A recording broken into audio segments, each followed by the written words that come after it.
The bitter wind howled through Crowe's pass like a wounded animal as Harriet Hayes clutched her shawl tighter around her shoulders, squinting through the fading light at the broken axle of her wagon. The crack of splintering wood still echoed in her ears, a sound that had sent her heart plummeting faster than the sun now sinking behind the jagged peaks of the Rocky Mountains. "No, no, no," she muttered, kneeling in the dirt to inspect the damage. Her gloved fingers traced the clean break in the wooden axle. Not here. Not now. The year was 1873, and Harriet Harry to those who knew her well was 3 days into her journey from Denver to the small mining settlement of Silver Creek, where her ailing aunt awaited her care. The mountain pass, treacherous enough in broad daylight, would soon be shrouded in darkness, and the temperature was dropping rapidly. She stood, brushing the dust from her skirt, and surveyed her surroundings. The narrow trail wound through towering pines, their shadows lengthening as daylight faded. In the distance, the peaks of the mountains loomed, indifferent to her plight. She was alone, truly alone, for the first time since leaving the relative safety of Denver. A noise from the trees made her freeze. The snap of a twig, the rustle of pine needles. She reached into her satchel, fingers closing around the small derringer her father had insisted she carry. "Who's there?" she called, trying to keep her voice steady. "Show yourself."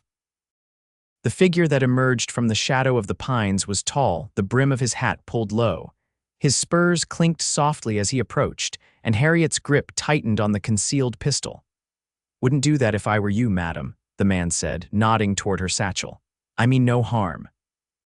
"Stay where you are," Harriet commanded, drawing the small gun and pointing it with a hand she fought to keep steady. The stranger stopped, raising his hands slowly. "Name's Wade Owens," he said, his voice as rough as the terrain around them. "I heard wood breaking, thought someone might need help." His eyes moved past her to the broken wagon. "Seems I was right." Harriet didn't lower the gun. "How do I know you're not a bandit?" A hint of a smile touched Wade's weather-beaten face. "Bandits don't generally announce themselves, madam. They also don't ride horses worth more than most men's yearly wage." He jerked his head toward a magnificent chestnut stallion waiting patiently at the edge of the tree line. Harriet hesitated, studying the man before her. His clothes were worn but clean, his face tanned from years under the sun. The revolver at his hip was holstered, and his hands remained raised in a gesture of peace. "That axle's snapped clean through," he observed. "Won't be fixed before dark, and these mountains get mighty cold at night." He glanced at the darkening sky, not to mention the wolves. As if on cue, a distant howl echoed through the pass, sending a chill down Harriet's spine that had nothing to do with the dropping temperature. "You'll ride with me till morning," Wade said, not a question but a simple statement of fact. "We'll make camp a few miles down the trail where there's water and better shelter. Come first light, I'll help you fix that axle." Harriet's mind raced. Her options were limited and none of them good. Stay with the wagon and risk freezing or worse, or trust this stranger who appeared out of nowhere. "I have a rifle in the wagon," she said, the derringer still aimed at his chest. "And I know how to use it." Wade nodded, respect flickering in his eyes. "I don't doubt it. But that gun won't keep you warm tonight, and it won't fix your wagon." Another howl, closer this time, made Harriet's decision for her. She lowered the derringer slowly.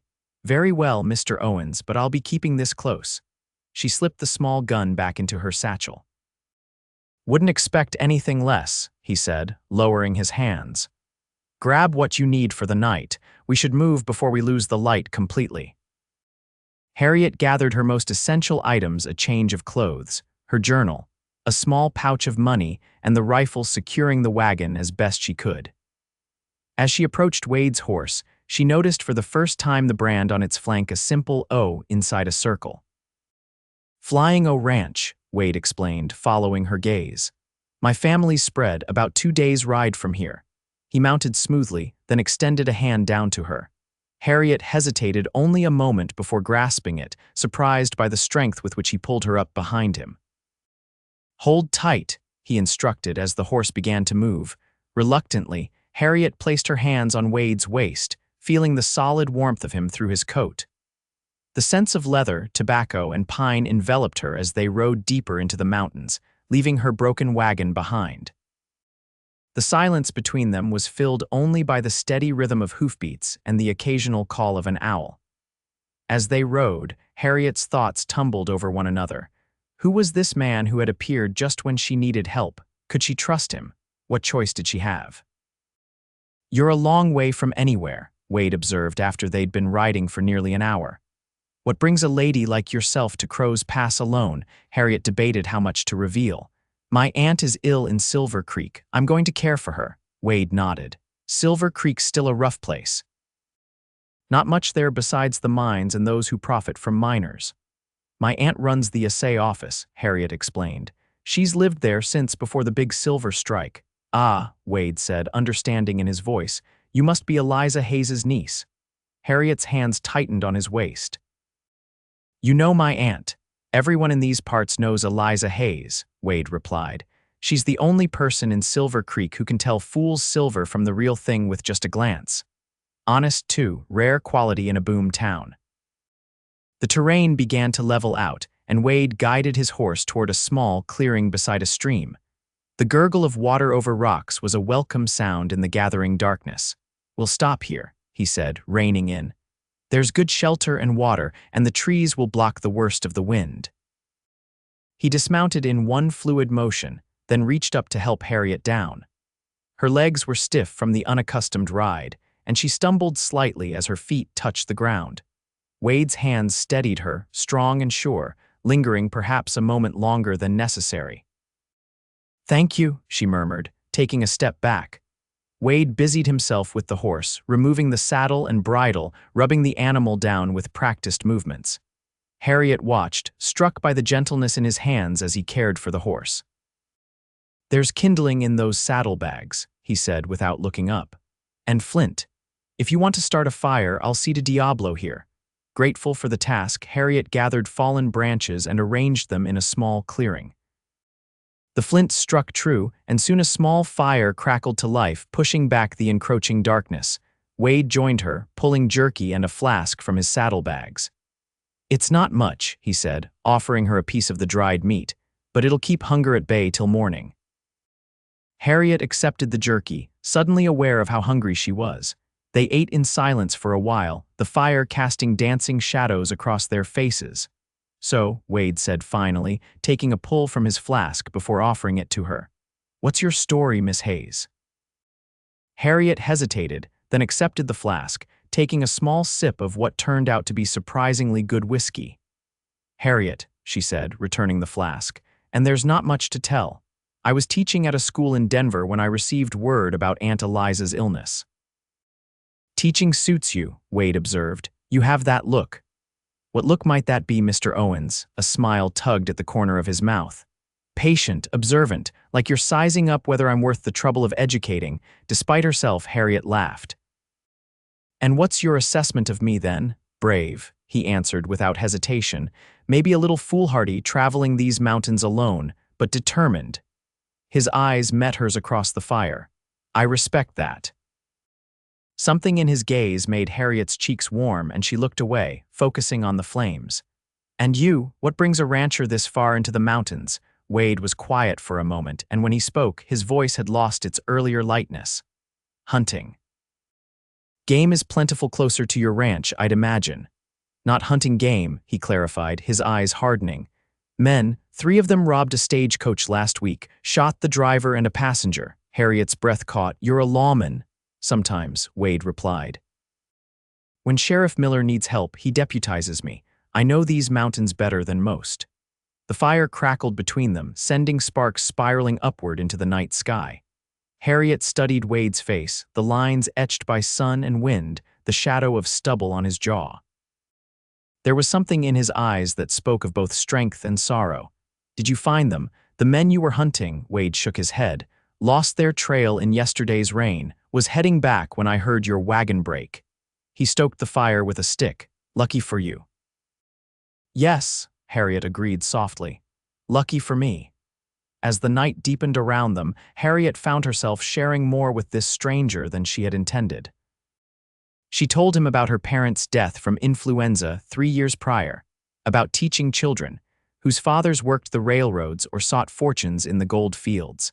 about her decision to put her life in Denver on hold to care for her aunt.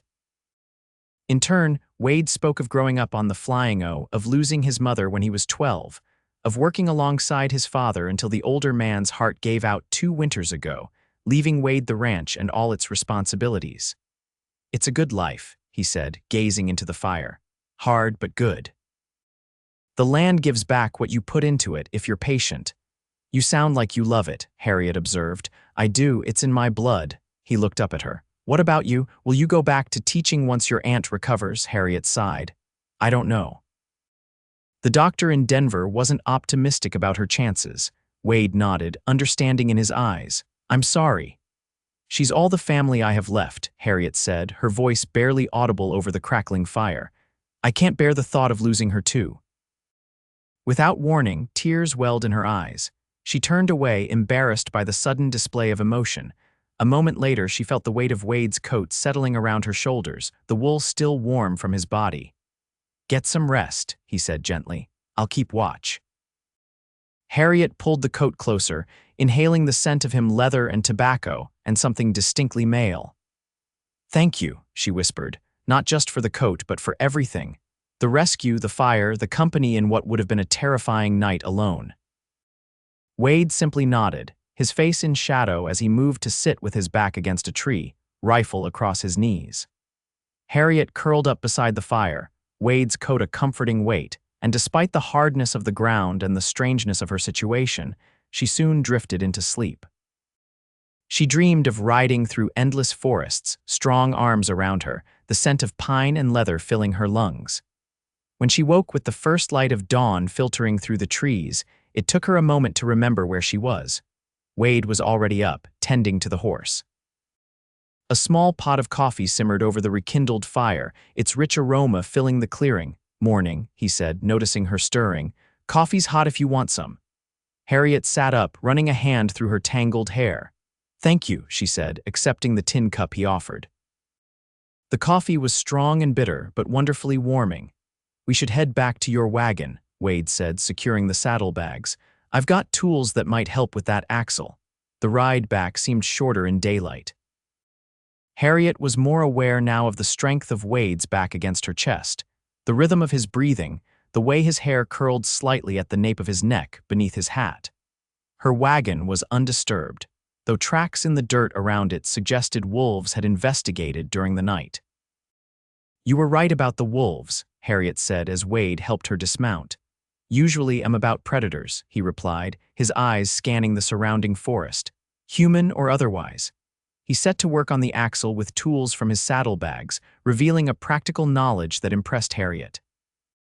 She helped where she could, holding pieces in place or fetching water from a nearby stream when needed.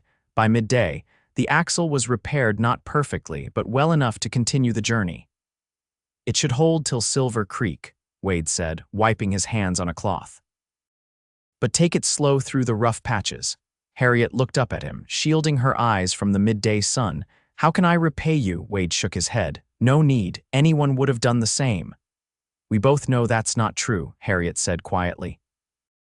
Their eyes met, and something passed between them, an understanding perhaps, or the seed of something more. Wade broke the contact first, turning to check the horses. "If you're set on repaying me, there is one thing you could do. Name it." He glanced back at her, a hint of vulnerability in his expression. "Write to me when you reach Silver Creek. Let me know you arrived safely." Harriet nodded, a warmth spreading through her chest that had nothing to do with the midday sun. "I will." As she prepared to leave, loading her belongings back into the wagon, Wade hesitated, then reached into his saddlebag. "Take this," he said, handing her a small package wrapped in oilcloth. "Extra jerky and hardtack, and this." He passed her his flask, now refilled, just in case. Their fingers brushed during the exchange, sending an unexpected shiver up Harriet's arm. "Thank you," she said again, the words seeming inadequate for all he had done. Wade mounted Diablo, tipping his hat to her. "Safe travels, Miss Hayes." "Harriet," she corrected him. "After all we've shared, I think you can call me Harriet." A smile touched his lips. "Harriet then, and I'm Wade, not Mr. Owens."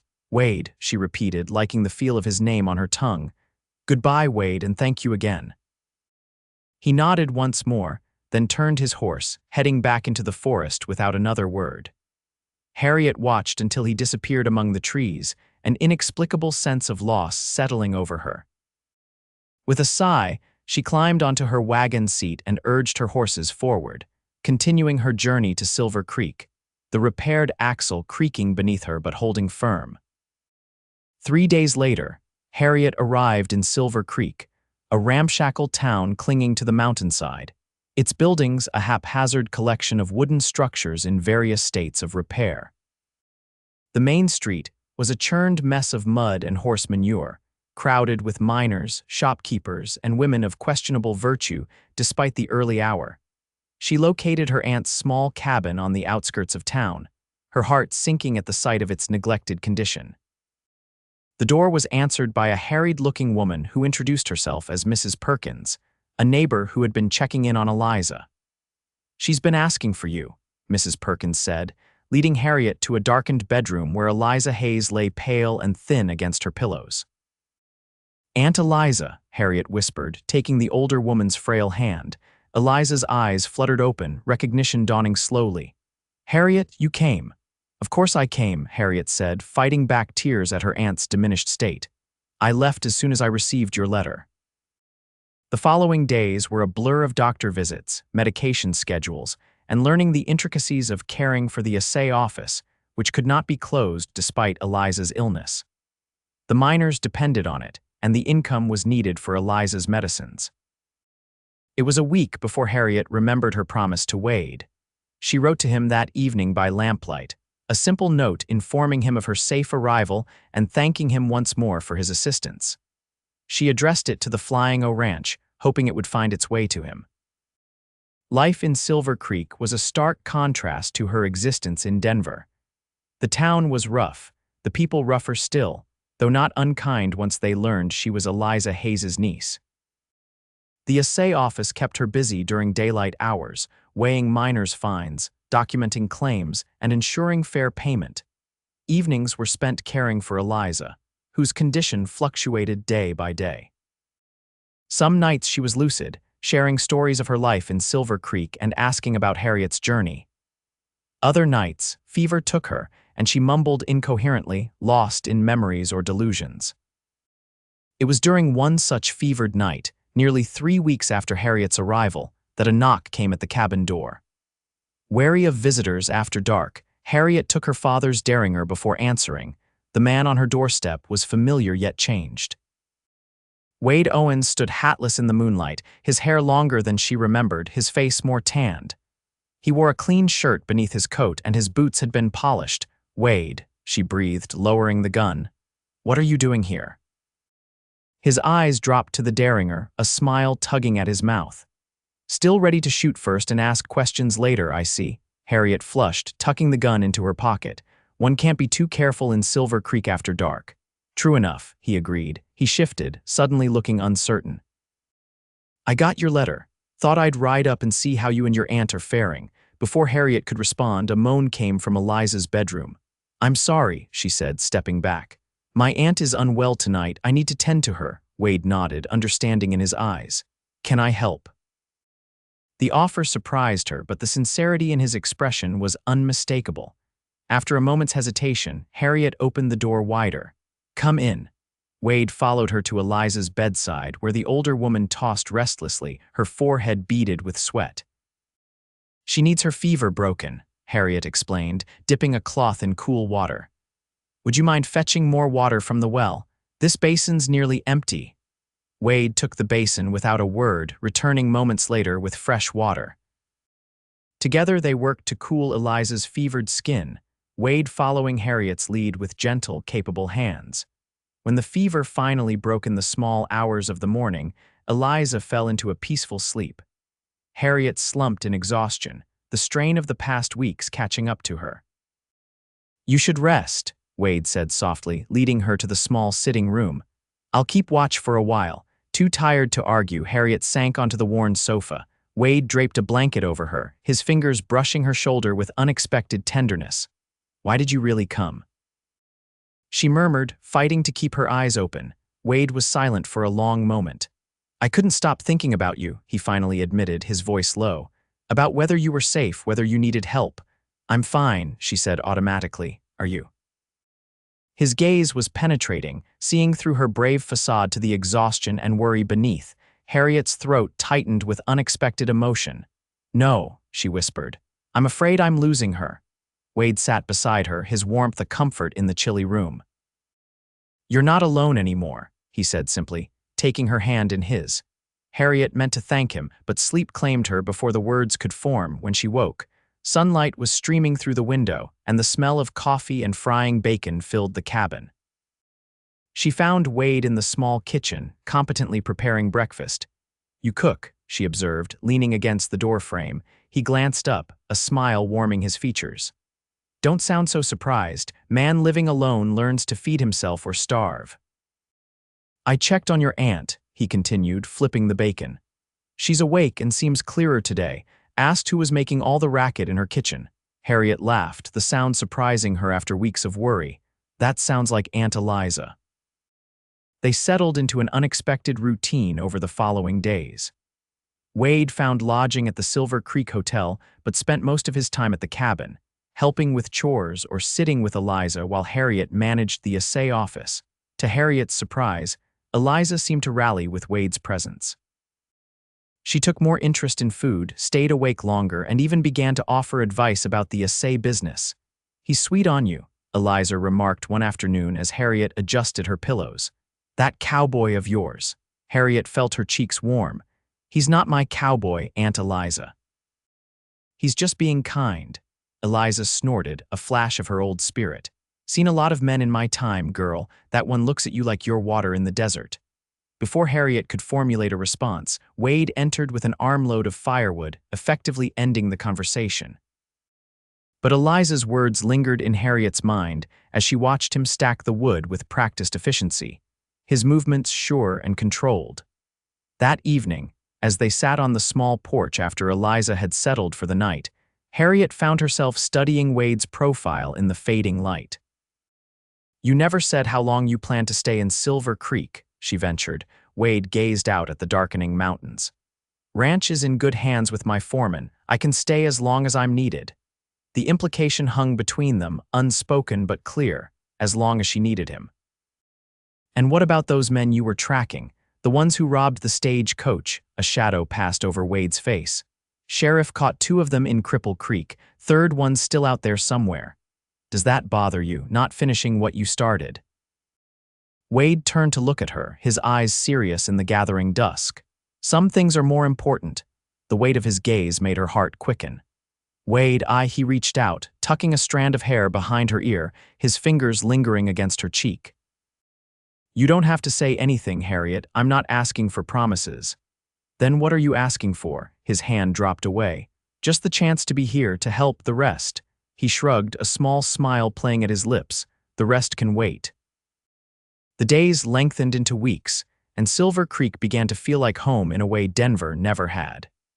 Harriet settled into the rhythm of the small mining town, finding unexpected satisfaction in the honesty of the work and the directness of the people. Wade became a familiar sight in Silver Creek, respected for his quiet competence and his obvious care for the Hayes women. When a group of rowdy miners threatened to tear apart the saloon after a disputed card game, it was Wade who stepped in, his calm authority diffusing the situation before blood was spilled. Man's got sand, Sheriff Miller commented to Harriet afterward. Good with his gun too, though he don't show it off. Has he always been a deputy? Harriet asked, curious about this part of Wade's life. The sheriff chuckled. Owens, no, madam, he just helps out when needed. Man's got one of the finest cattle spreads in the territory to run. But he's got a sense of what's right, and he ain't afraid to stand up for it. This new information only deepened the mystery that was Wade Owens. The rancher, the occasional lawman, the man who appeared when she needed him most. As autumn painted the mountains in fiery hues, Eliza continued to improve, regaining enough strength to sit in the garden on sunny days and even to review the assay office books. The doctor, initially pessimistic, now spoke of a remarkable recovery. Don't look so surprised, girl, Eliza told Harriet after a particularly good report. Old miners like me are too stubborn to die easy. Harriet laughed, relief making her giddy. Is that what you are now, an old miner, been in these mountains longer than most? Eliza said proudly. Seen boom towns turn to ghost towns and back again. Silver Creek's got staying power, though. She glanced toward the window where Wade could be seen chopping wood. Speaking of staying power, when are you going to put that poor man out of his misery? Harriet followed her gaze. I don't know what you mean, Eliza snorted. Course you do. He's in love with you, plain as day. Question is, do you love him back? The directness of the question caught Harriet off guard. Did she love Wade Owens? The man who had rescued her in the mountains, who had appeared in Silver Creek just when she needed support most, who had become such an essential part of her daily life that she could hardly remember a time before him. I don't know, she admitted softly. It's all happened so fast. Eliza's expression softened. Love's like that sometimes. Hits you quick as lightning, doesn't make it any less real. Before Harriet could respond, a commotion erupted in the street outside, shouts, then a gunshot. Wade dropped the axe and sprinted toward the sound, hand on his holstered revolver. Heart-pounding, Harriet rushed to the door, watching as Wade disappeared around the corner toward the bank. Stay inside, she told Eliza then, against her better judgment, followed Wade's path. The scene that greeted her was chaos. A man lay bleeding on the boardwalk outside the bank, while another slumped over his horse, clearly wounded but still trying to escape. Sheriff Miller and several townspeople had taken cover behind water troughs and wagon wheels, guns drawn.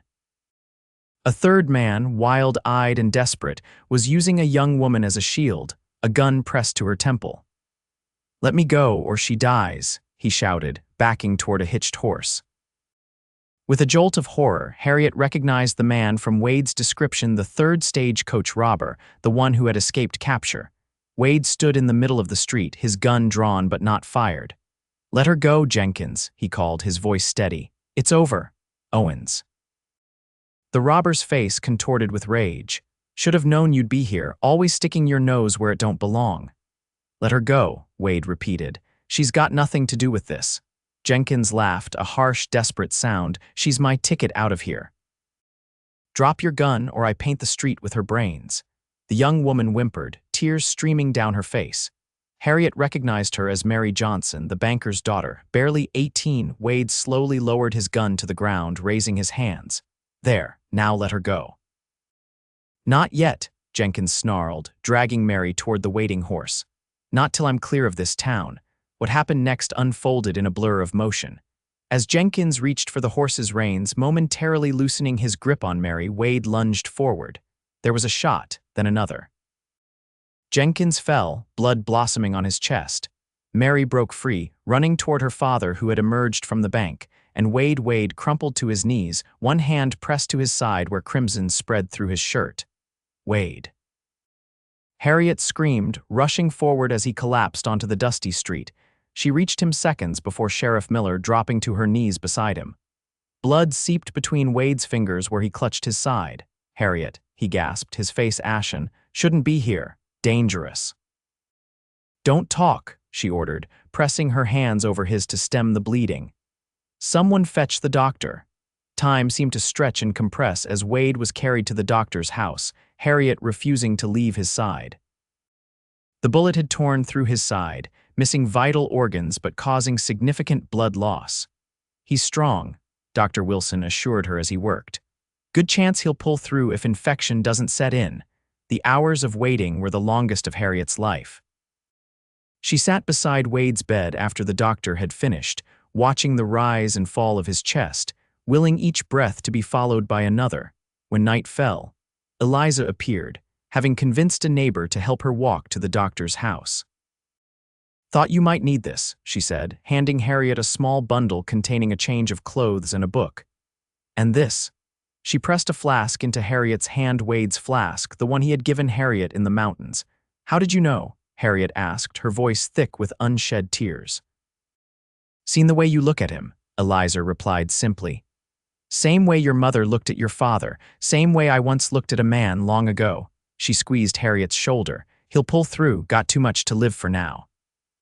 Left alone with the unconscious Wade, Harriet took his hand, noticing the calluses that spoke of years of hard work, the strength in fingers now limp against the sheets. "You can't die," she whispered fiercely. "Not now, not when I've just found you." She pressed her lips to his knuckles. "I love you, Wade Owens. Do you hear me? I love you, so you have to live." Through the night she kept vigil, sometimes reading aloud from the book Eliza had brought, sometimes simply watching Wade's face in the lamplight, memorizing every line in plain. Dawn was breaking when Wade's fingers twitched in hers. His eyelids fluttered, then opened, confusion giving way to recognition as he focused on her face. "Harriet," he murmured, his voice rough from disuse. "You're here." "Where else would I be?" she asked, joy and relief making her light-headed. A ghost of a smile touched his lips. "Thought I might have dreamed you." Harriet shook her head, tears spilling down her cheeks. "No dream, I'm real and you're alive." "Jenkins, dead," she confirmed. "Mary Johnson is safe, you saved her life." Wade closed his eyes briefly, a pained expression crossing his face. "Never wanted to kill him." "I know." Harriet squeezed his hand. "Rest now, we can talk more later." But Wade's eyes opened again, more alert now. "Did you mean it?" he asked, his gaze intent despite his weakness. "Mean what?" "What you said, when you thought I couldn't hear you." His voice dropped to a whisper. "About loving me." Heat rushed to Harriet's face. "You heard that." "Heard it like it was coming from very far away," he admitted. "Wasn't sure if it was real or if I was already on my way to the other side." Harriet took a deep breath, gathering her courage. "I meant it," she said simply. "I love you, Wade Owens. I think I have since that day in the mountains when you said I'd ride with you till morning." Joy transformed Wade's pale face. He tried to sit up, wincing with the movement. "Careful." Harriet admonished, gently pressing him back against the pillows. "You'll tear your stitches." Wade settled back, but his eyes remained fixed on hers, burning with an intensity that took her breath away. "I've loved you since I saw you standing beside that broken wagon," he confessed. "Looking like you might shoot me if I took one step closer." Harriet laughed through her tears. "I might have. Worth the risk," he murmured, reaching up to touch her cheek. "Still is." The door opened, admitting Dr. Wilson. "Good to see you awake, Owens," he said, moving to check the bandages. "Had us worried for a bit there." "Takes more than a bullet to stop me," Wade replied, though the effort of speaking clearly cost him. "Well, you'll be stopping in that bed for at least a week," the doctor informed him firmly, "and taking it easy for several weeks after. No riding, no lifting, and certainly no more heroics." Wade grimaced but didn't argue. As the doctor checked his wound, he kept his eyes on Harriet, as if afraid she might disappear if he looked away. Recovery was slow but steady. Wade was moved to Eliza's cabin once he was stable enough to travel the short distance, installed in the small spare room that had become Harriet's bedroom. Harriet took to sleeping on a cot in Eliza's room, tending to both patients with equal care. "Don't fuss so," Wade complained after Harriet insisted on changing his bandages herself despite the doctor's earlier visit. "I'm not an invalid." "No, you're a man with a hole in his side," Harriet retorted, carefully applying the salve Dr. Wilson had left. "And you'll be treated accordingly until you're healed." Wade caught her hand as she finished, bringing it to his lips. "Thank you," he said softly, "for everything." The simple gesture sent warmth cascading through Harriet. "You do the same for me." "In a heartbeat," he agreed. His expression grew serious. "Harriet, there's something I need to tell you." She sat on the edge of the bed, concern creasing her brow. "What is it?" "I've been thinking about the future. My future, our future, if you'll have me." Harriet's heart quickened. "Go on." "The flying-o needs a woman's touch," he said, his eyes never leaving hers. "Has since my mother passed, and I need you, Harriet, not just as a nurse or a companion, but as my wife." The words hung in the air between them, a proposal and a promise. "Wade," Harriet began, but he cut her off. "Let me finish. I know it's sudden. I know we've only known each other a short time, but I've never been more certain of anything in my life." He took a deep breath. "I love you, Harriet Hayes. Will you marry me?" Tears blurred Harriet's vision. "Yes," she whispered. "Yes, I'll marry you." The joy on Wade's face was answer enough as he pulled her down for a gentle kiss, mindful of his wound. The touch of his lips on hers was everything Harriet had imagined and more, a promise of all that was to come. A discreet cough from the doorway broke them apart. Eliza stood there, leaning on her cane, a knowing smile on her face. "About time," she declared. Was beginning to think I'd have to knock your heads together. Harriet blushed, but Wade laughed, wincing slightly at the pull on his stitches. We've come to our senses, Miss Eliza, so I see. Eliza's expression softened. Your parents would be proud, Harriet. They always wanted you to find a good man. The best man, Harriet corrected, squeezing Wade's hand. As autumn gave way to winter, preparations for the wedding progressed alongside Wade's recovery. Letters were sent to the Flying O, arrangements made for Wade's foreman to continue managing the ranch until spring. Eliza, now much recovered, threw herself into wedding preparations with surprising energy, insisting that Silver Creek would give Harriet a proper send-off. "Never thought I'd see you married from my house," she told Harriet as they sorted through fabric for a wedding dress. "Always figured you for Denver society with some banker or lawyer." Harriet smiled, running her fingers over a length of cream-colored silk Eliza had somehow procured. "I never fit in Denver society. Too outspoken, according to Mrs. Halliwell at the school, HMMPH. Outspoken is exactly what a rancher's wife needs to be," Eliza declared. "That and strong. You're both." The wedding was set for the first week of December before the mountain passes became impassable with snow. Wade, now able to move about with only occasional discomfort, had taken a room back at the hotel, insisting on propriety until the ceremony. "Old-fashioned," Harriet teased him during one of their evening walks through the quiet streets of Silver Creek. "Traditional," he corrected, his arm around her waist. "Some things should be done right." The night before the wedding, a heavy snow began to fall, blanketing Silver Creek in pristine white. By morning, the town was transformed, the usual mud and grime hidden beneath nature's finest coverlet. Harriet stood at the window of Eliza's cabin, watching the snowflakes dance in the early light. In a few hours, she would be Mrs. Wade Owens. The thought filled her with a quiet joy that ran deeper than excitement. "Having second thoughts?" Eliza asked, joining her at the window. Harriet shook her head. "Not a single one." "Good." Eliza patted her arm. "He's a good man. Reminds me of your Uncle Jacob, God rest him. Same steady way about him." The ceremony was simple but meaningful, held in the small church on the edge of town. Nearly every resident of Silver Creek attended, the building packed to capacity with miners, shopkeepers, and their families. Harriet wore the cream silk dress, her hair adorned with sprigs of winter greenery. Wade, standing at the altar in a new suit, watched her approach with such naked adoration that murmurs of approval rippled through the congregation.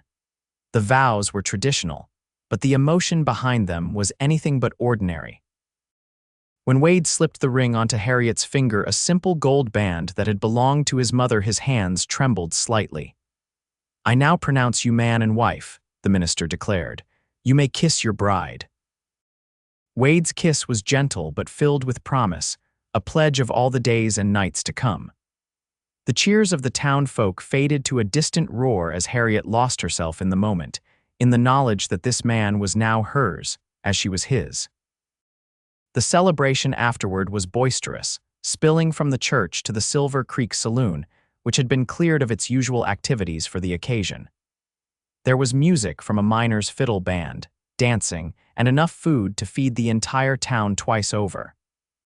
Through it all, Wade kept Harriet close, his hand rarely leaving hers as they accepted congratulations and well wishes. "Happy?" he asked during a rare quiet moment as they stood watching the dancers. Harriet leaned into him, savoring his warmth and solidity. "Completely." As the evening wore on, Eliza approached them, her eyes bright with unshed tears.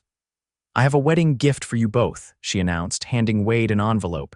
Inside was a deed to the assay office and the cabin. "I'm signing it over to you," Eliza explained. "Joint ownership," Harriet gasped. "Aunt Eliza, we can't accept this. It's your livelihood, your home." Eliza waved away her protest. "I'm not giving it up, girl. I'm sharing it. The assay office will still need running when you're both at the ranch during the summer months. But in winter, when the passes are bad, you'll need a place in town." She smiled, a hint of mischief in her eyes. "Besides, I'm not ready to be alone just yet. You two can put up with an old woman for a few months each year." Wade clasped Eliza's hand between both of his. "It's more than generous." "Thank you." Just make her happy, Eliza replied, her voice gruff with emotion. That's all the thanks I need. Later that night, in the bridal suite of the Silver Creek Hotel, the finest room in town, decorated with evergreen boughs and ribbon for the occasion, Harriet and Wade finally found themselves alone. Mrs. Owens, Wade said, testing the sound of it as he drew her into his arms. Has a nice ring to it. Harriet smiled up at him, her heart full to bursting. I quite agree, Mr. Owens. His kiss was different now, deeper, more urgent. Harriet responded in kind, all the love and desire she had kept carefully controlled now free to express itself. I've wanted to do that properly since the day I met you, Wade murmured against her lips. Even when I was pointing a gun at you, Harriet teased, her fingers tangling in his hair. Especially then, he admitted with a grin. You were magnificent, standing there ready to defend yourself against all comers. Harriet laughed, then sobered, remembering, if my wagon axle hadn't snapped in that pass. I'd have found you somehow, Wade said with absolute conviction. Some things are meant to be, Harriet. As the snow continued to fall outside their window, blanketing the world in silence and beauty, Harriet and Wade sealed their union in the most ancient way, discovering each other with tenderness and passion. Later, as they lay entwined in the quiet darkness, Harriet traced the scar on Wade's side, still pink and new. Does it pain you? She asked softly. Not anymore, he replied, catching her hand and bringing it to his lips. Nothing could pain me tonight. Spring came late to the high country, the snow lingering in shadowed valleys even as wildflowers began to carpet the sunny meadows. By April, Wade was fully recovered, and the time had come to journey to the Flying O Ranch. Eliza, now hale enough to manage the assay office with occasional help from Mrs. Perkins, stood on the porch of the cabin, watching as Wade loaded the last of their trunks onto the wagon. You'll write, she instructed Harriet, her tone brooking no argument. Weakly. And you'll be back before the first snow. Harriet embraced her aunt, blinking back tears. We'll be back, she promised, and you'll visit us at the ranch in summer when the passes are clear. The journey to the Flying O took 4 days, Wade pointing out landmarks and sharing stories of his childhood as they traveled. Harriet found herself falling in love with the land as they went, its vastness, its beauty, its untamed spirit so like the man beside her. When they crested the final rise and the ranch came into view, Harriet's breath caught. The main house was larger than she had imagined, a 2-story structure of solid timber with a wide porch wrapping around 3 sides. Outbuildings dotted the property, a barn, bunkhouse, smokehouse, and corrals where horses grazed in the spring sunshine. Welcome home, Mrs. Owens, Wade said, a note of pride and uncertainty in his voice as he watched her reaction. It's beautiful, Harriet breathed, meaning it. Absolutely beautiful. Relief and joy washed over Wade's face. Wait till you see inside. My mother would have fits if she could see what I've let it become, bachelor living. The ranch hands gathered to greet them, curious about the woman who had captured their boss's heart. Tom Jensen, the foreman who had managed the ranch in Wade's absence, stepped forward to welcome them. Place has been running smooth, boss, he reported. Calving went well, lost only 3 to the late spring storms. Good work, Wade acknowledged, his arm around Harriet's waist. Tom, this is my wife, Harriet. She'll be making some changes around here, I expect. Jensen tipped his hat to Harriet. Madam, good to have a woman back at the Flying O, been too long. Life at the ranch settled into a rhythm different from but no less satisfying than their time in Silver Creek. Harriet threw herself into making the house a home again, uncovering furniture that had been shrouded in sheets, airing out rooms that had remained closed since Wade's mother passed. Wade watched her transformations with appreciation and occasional bemusement. Didn't know there was a pattern on that sofa, he remarked one day as Harriet removed dust covers. Been sitting on it for years. Harriet laughed, the sound echoing through rooms that had been too long without joy. There's a lot you haven't noticed, Mr. Owens, but we'll fix that. The days lengthened, filled with work and discovery. Harriet learned to ride properly, to identify the ranch's cattle by their markings, to recognize the signs of approaching weather in the mountains. Wade taught her with patience, his pride evident as she mastered each new skill. In turn, she brought order to the house, planted a vegetable garden that soon thrived in the rich soil, and introduced forgotten niceties like fresh-cut flowers on the dining table and curtains that weren't coated in dust. The ranch hands, initially wary of changes, soon warmed to Harriet. Her willingness to learn, her genuine interest in their work, and perhaps most importantly, the obvious happiness she brought their boss won them over. Summer brought cattle drives and long days of hard work for Wade. Harriet found her own role, managing the household, keeping accounts that had been neglected, and even assisting with some of the lighter ranch work. "Never thought I'd see the day," Tom Jensen commented to Wade one evening as they watched Harriet competently directing the placement of new fence posts. Teacher from Denver turned rancher's wife, giving orders like she was born to it. Wade smiled, pride evident in every line of his face. "She's a quick study, adapts to whatever life throws at her." "Lucky man," Jensen observed. Wade's eyes never left Harriet. Luckiest man in the territory. As autumn approached once more, bringing with it the anniversary of their first meeting, Wade became secretive, disappearing for hours only to return with a satisfied smile and no explanation. "What are you plotting, Wade Owens?" Harriet demanded one evening as he returned from another mysterious errand. He merely kissed her, a twinkle in his eye. "Patience, Mrs. Owens. All will be revealed soon." The revelation came on a crisp September morning when Wade saddled 2 horses and asked Harriet to ride with him. He led her up a winding trail to a ridge overlooking the ranch, where a small cabin stood in a clearing, newly built and waiting. "What is this?" Harriet asked, dismounting to explore the structure. "Our special place," Wade explained, following her inside. The cabin was simple but well-crafted, with a stone fireplace, comfortable furnishings, and windows that framed spectacular views of the mountains and the ranch below. "For when we need to escape," he continued. "From the demands of the ranch, from visitors, from everything except each other." He took her hands in his. "Happy anniversary, Harriet."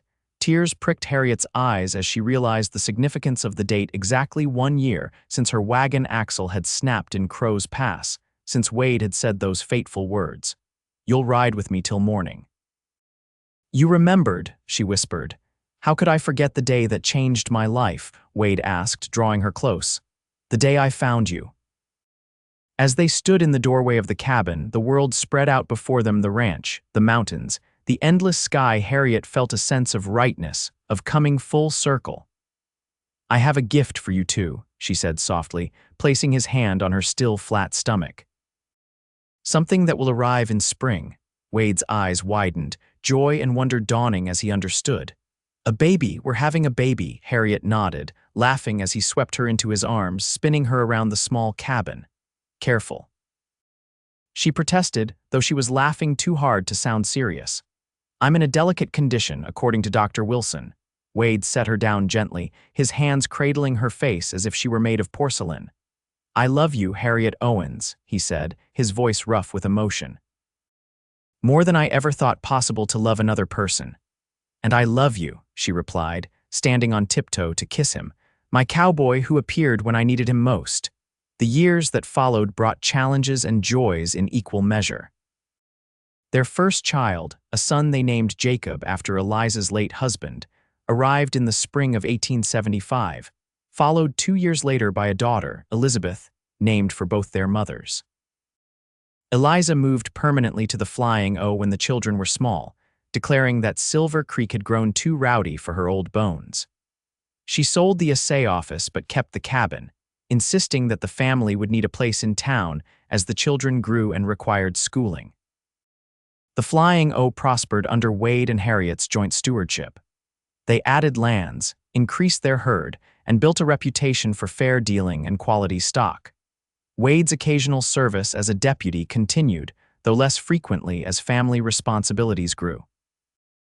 On their 10th wedding anniversary, Wade and Harriet returned to Crowe's Pass, riding side by side to the spot where they had first met. The old trail was still there, though wider now and better maintained. "Hard to believe it's been 10 years, Harriet mused, gazing around at the familiar landscape. "Sometimes it feels like yesterday," Wade dismounted, helping her down from her horse. Best day of my life, he declared, pulling her into his arms. The day my future rolled into view with a broken wagon axle. Harriet laughed, the sound as bright and clear as it had been a decade ago. And here I thought it was the day I agreed to marry you. That was the second best day, Wade conceded with a grin. Followed closely by Jacob's birth, then Elizabeth's. They stood together, remembering that first meeting Harriet with her derringer, Wade with his hands raised, both unaware that fate had just dealt them the winning hand. Would you do it again? Wade asked suddenly.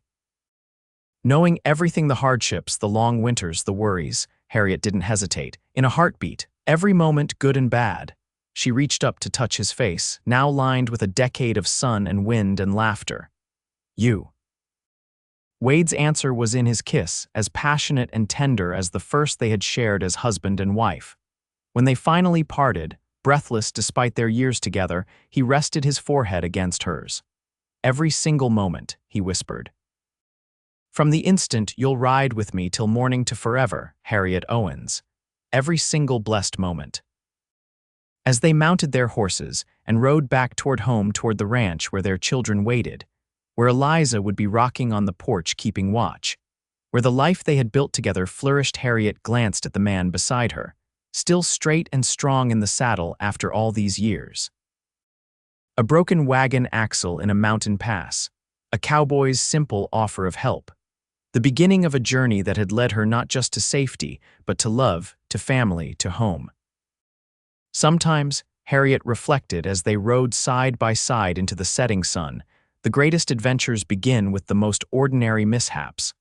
And sometimes, if you're very lucky, they never really end at all.